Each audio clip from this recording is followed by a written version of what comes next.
Here we are going to solve a couple of examples, one on the signal bandwidth and another one on the system bandwidth. The first example, we have a signal x of t, 2000 rect, 6000 t, and we are required to calculate the bandwidth. We didn't tell you which bandwidth or which definition use, but we'll try to first get the spectrum and try to think together which bandwidth or which definition of the three definitions that we discussed before we can use. Okay, so let's first get the spectrum. Let's calculate x of omega. In order to calculate the bandwidth, we have to get x of omega. We have to use Fourier Transform. So Fourier Transform allows us to calculate the bandwidth of a signal or of a system. In order to calculate x of omega, this is a rect t over tau. So tau here is 1 over 6000. Okay, and we know that x of omega usually it's 2000. This is a constant. Then we multiply by tau, saying omega tau over 2. This is the Fourier transform of the rect. Okay, and the 2000 is a constant. Tau is 1 over 6000, so it will be 2000 over 6000. Okay, it will be 1 over 3. Say omega tau over 2, so it will be omega over 12,000. Okay. This is x of omega. Let's plot the spectrum. The spectrum is the same function. It's the same function. If we want to plot the magnitude spectrum, it will be all positive. Remember, magnitude is all positive. If there is a negative part, you should plot it as positive, and the negative goes to the phase.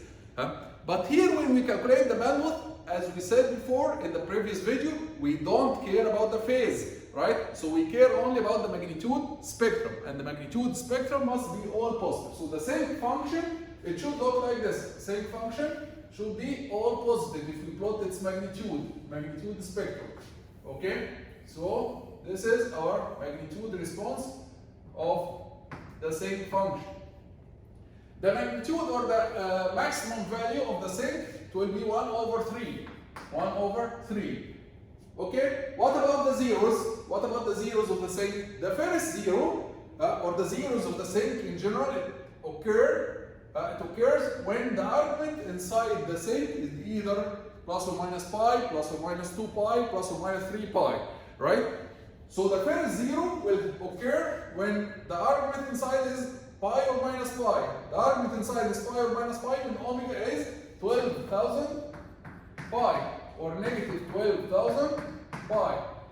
When the argument inside is 2 pi, when the argument inside here is 2 pi or negative 2 pi, then omega will be 24,000 pi or negative 24,000 pi, and so on. You can calculate all the zeros. Next. So now, let me ask you a question. From the three definitions that we studied in the previous video, which definitions we can use in this case to calculate the bandwidth of this case? So we can use only two definitions. Why? Because the absolute bandwidth here is how much? The absolute bandwidth is infinity, right? The absolute bandwidth is infinity. We cannot use the absolute bandwidth, or it's useless to use the absolute bandwidth here. So what we can use here, and it will be useful, is the 3 dB bandwidth and the null to null bandwidth or zero crossing bandwidth. So the 3 dB bandwidth, we should calculate it by looking at the point at which the magnitude spectrum decreases by a factor of 1 over square root 2. So we look at where is the point at which the magnitude will be, instead of 1 over 3, it will be 1 over 3 multiplied by 1 over square root 2. We should ask ourselves this question. Where is the frequency? Where is the frequency? We'll call it, let's call it omega 1.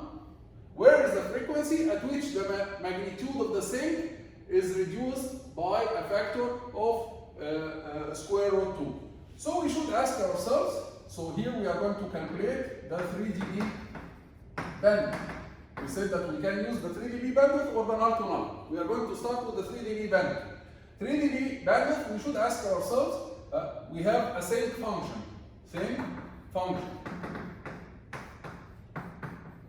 This is our function.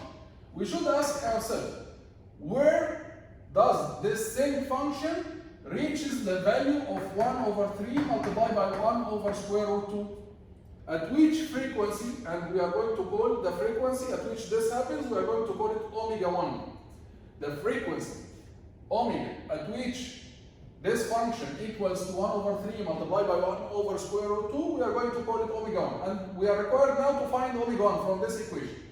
1/3 will cancel with 1/3. So we need to find which value 1 over square root 2 equals to sec omega 1 over 12,000. So we need here basically to do inverse sec. But it's very difficult to do the inverse function of the sec. It's very difficult. That's why we can solve this equation using trial and error. Trial and error. What is trial and error? You keep trying. You keep trying with values that make sense. You know that the value will be between 0 and 12,000 pi, right? You know that the value that you are looking for is between 0 and 12,000 pi. So you can start by substituting 6,000 pi, you can substitute 8,000 pi, and you can go by trial and error, and you use something called the bisection, and you use the value in the low value and then a high value, and then you keep bounding or you keep moving around the point until you reach to the point that you want. So using trial and error, we'll find that sec of an argument of 1 over 1.3 sec 1.391, it will give you 1 over square root 2. This means that omega 1 over 12,000, this should be equal to 1.391. Again, how we obtain this? By trial and error. We keep looking for which argument inside the sec, which value inside the sec that would give you 1 over square root 2. طبعا sec can be written as sine x over x, right? So you keep trying.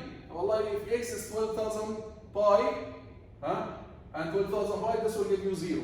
If x is 8,000 pi and 8,000 pi here, it will give you a number.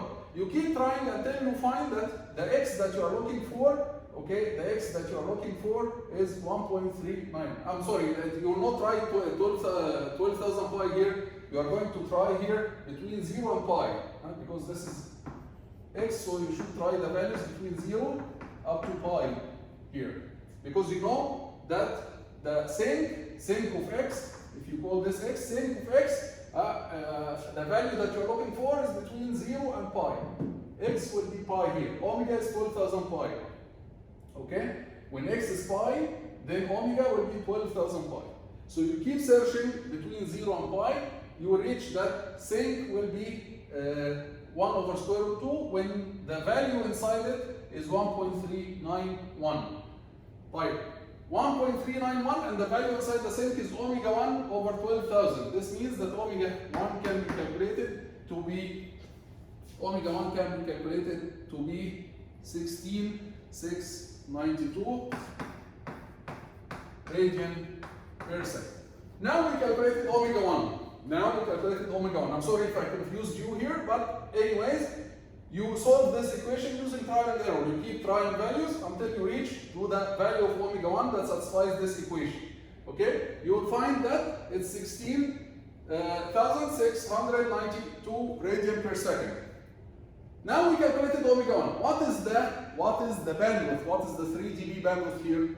This is low pass signal, right? So the bandwidth will be only the positive side. This positive side. Between 0 and omega 1. So the bandwidth, we say that the bandwidth, 3 dB bandwidth, is 16,692 minus 0, which is 16,692 radian per second. So here we consider that omega 2, or we consider that the frequency from the other side is 0, because this is a low pass signal, right? If it was a band pass signal, we would have calculated what is omega 2 that satisfies the same condition, and we subtract omega 1 minus omega 2. But here, we don't have omega 2, so omega 2 will be 0 here, or 0, because this is a low pass signal. So this is the bandwidth, 3 dB bandwidth. If you use the null to null, if we use the null to null bandwidth. So this is the 3 dB bandwidth. Null to null bandwidth will be, this is our maximum. So we look at the first null after the maximum. This is the first null after the maximum. The range between this null and the 0, this is the null to null. Why between the 0? Why not between the null before the maximum? Because we look only at the positive side. Don't forget, we look only at the positive side of the spectrum. So if the maximum, if we have a low pass signal, the maximum will be around 0. Then the bandwidth will be from here to the first null only, okay, which is 12,000 pi. So we can say that the bandwidth with null to null, and in this case, sometimes some textbooks they call it the first null. In case of low pass signals like this, it's not null to null, it's first null bandwidth. So sometimes they call it first null bandwidth, okay. It will be 12,000 pi radian per second. Of course, if you calculate 12,000 pi, you will find it's larger than 16,692 if you multiply 12,000 times the pi. So this is an example on how to calculate the bandwidth of a certain signal, and we found that here there is one definition of bandwidth that it's useless to use, which is the absolute bandwidth. We use the other two definitions, the null to null and the 3 dB bandwidth, and I showed you how to calculate the 3 dB bandwidth and the null to null. Let's move to another example about a system. So in the next example, we are going to consider a system, and it will be interesting because I'm going to give you the system as a circuit. And I know many of you, they like to apply our concepts to practical applications. So here there is a practical application. We are going to consider a circuit, RC circuit, and this RC circuit actually works as a low pass filter, as you will see. So we have a circuit that looks like this. Capacitor here. This is an input source. Let's call it V1. And we have a resistance 2 ohm, and we have a capacitor which is 0.1 millifarad. 0.1 millifarad, which is 10 to the power -4, by the way, just to make it easy, farad. 10 to the power -4 farad. Okay? And the output of this system is taken from here. This is V2. Okay? In order to get the system response, the frequency response of our system in an easy way, we can use our circuit concepts. We can use that if we have a certain frequency, V1 of a certain frequency, and the output V2 will be of the same frequency. So from the concepts that we learned, at a certain frequency omega, if we have only one frequency omega at the input, the output will be of the same frequency. And the capacitor here works as an impedance of 1 over j omega c, right? So for a certain frequency omega, if the input is a sinusoidal wave of only one sinusoidal wave with frequency omega, the output will be a sinusoidal wave of the same frequency omega, and the capacitor is going to work as an impedance of frequency of value 1 over j omega c, right? And if we want to calculate V2 of omega in the circuits, in the circuits course, E22 or E21, whatever you call it, the output at this omega equals the input multiplied by this over the summation, right? Multiplied by 1 over j omega c divided over r plus 1 over j omega c, right? This is called voltage divider rule, the voltage divider rule. The output voltage equals the input voltage multiplied by this impedance over the summation. So V2 over V1 will be 1 over j omega c divided by r plus 1 over j omega c, okay?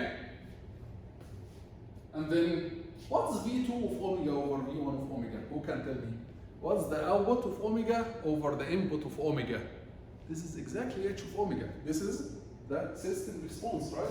So the system response equals the output of omega, the output in the frequency domain divided by the input in the frequency domain.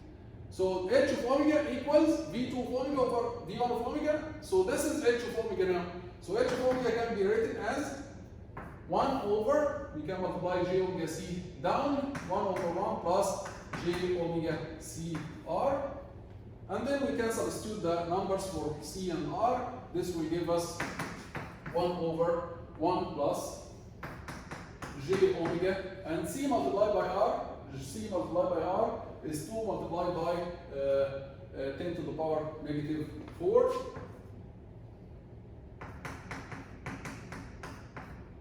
So this is our h of omega now. This is our h of omega. Okay? You can write it like this, or you can divide by this constant up and down and make it only j of omega. So if you want to calculate the magnitude response, the magnitude response of our system, it will be the magnitude of the numerator divided by the magnitude of the denominator. The magnitude of the denominator is square root of the real square plus the imaginary square. Omega squared multiplied by 4 10 to the power negative 8, right? Omega squared. This is the magnitude response. If you want to plot this magnitude response, you will find that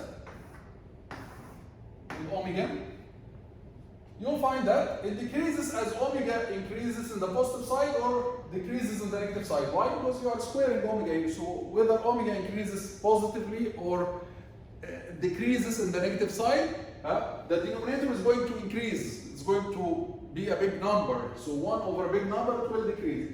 When omega is 0, this will give you 1. As omega increases in this direction or decreases in this direction, the magnitude response is going to decrease until it reaches to 0 at infinity and minus infinity. Very good. So this is the magnitude response of our system. Now we need to calculate the bandwidth. Let's ask ourselves, which definitions from the 3 definitions that we discussed we can use for this example? Can we use the absolute bandwidth? No, it's useless to use the absolute bandwidth, right? Why? Because the bandwidth is going from minus infinity to infinity, so the absolute bandwidth will be infinity. Can we use the null to null? Oh, we don't have any nulls here, right? We don't have any nulls, neither in the positive side nor in the negative side. So null to null definition is useless here. We cannot use the null to null definition. So the only definition that we can use here, the only definition is the 3 dB bandwidth. So we are going to look at which point, let's call it omega 1, at which point the magnitude is going to decrease to 1 over square root 2. So here, in order to calculate omega 1, we are going to ask ourselves, h of omega will be 1 over square root 2 at which omega? So 1 over 1 plus 4 10 to the power negative 8 omega squared, and we are going to call omega when the h of omega reaches to 1 over square root 2, omega will be omega 1.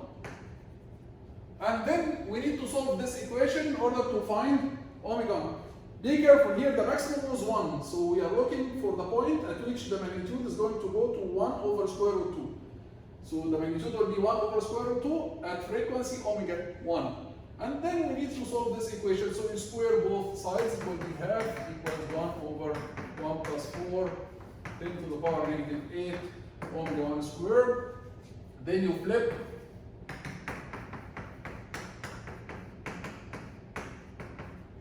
Subtract, so 1, and you divide 1 over 4 10 to the power negative 8 equals omega 1 squared.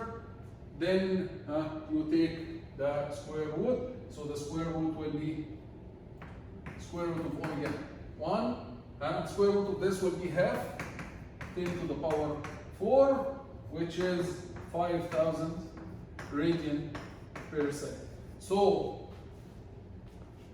this frequency at which the magnitude, the maximum magnitude is reduced by a factor of square root 2, it's 5,000 radian per second. And this is a low pass filter. This is a low pass filter, which means that the bandwidth here, the 3 dB bandwidth here, will be from 0 up to here.